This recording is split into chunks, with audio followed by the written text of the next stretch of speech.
为了改善校园4区练等的环境，嘉义高小争取都市发展局的校网照计划补助，总共经过5年6期时间。除了讲，好学生伫读册时有一个安全的步道，嘛好民众散步时有休困的所在。那最后呢，就是刚好把整个学校周围呢，就把它串联起来，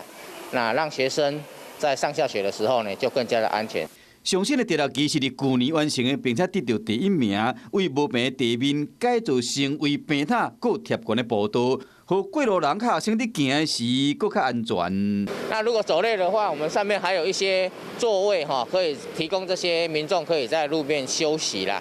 嘉义高小毋但改善学校4周围的环境，嘛提供家长和学生一条佫较安全的道路。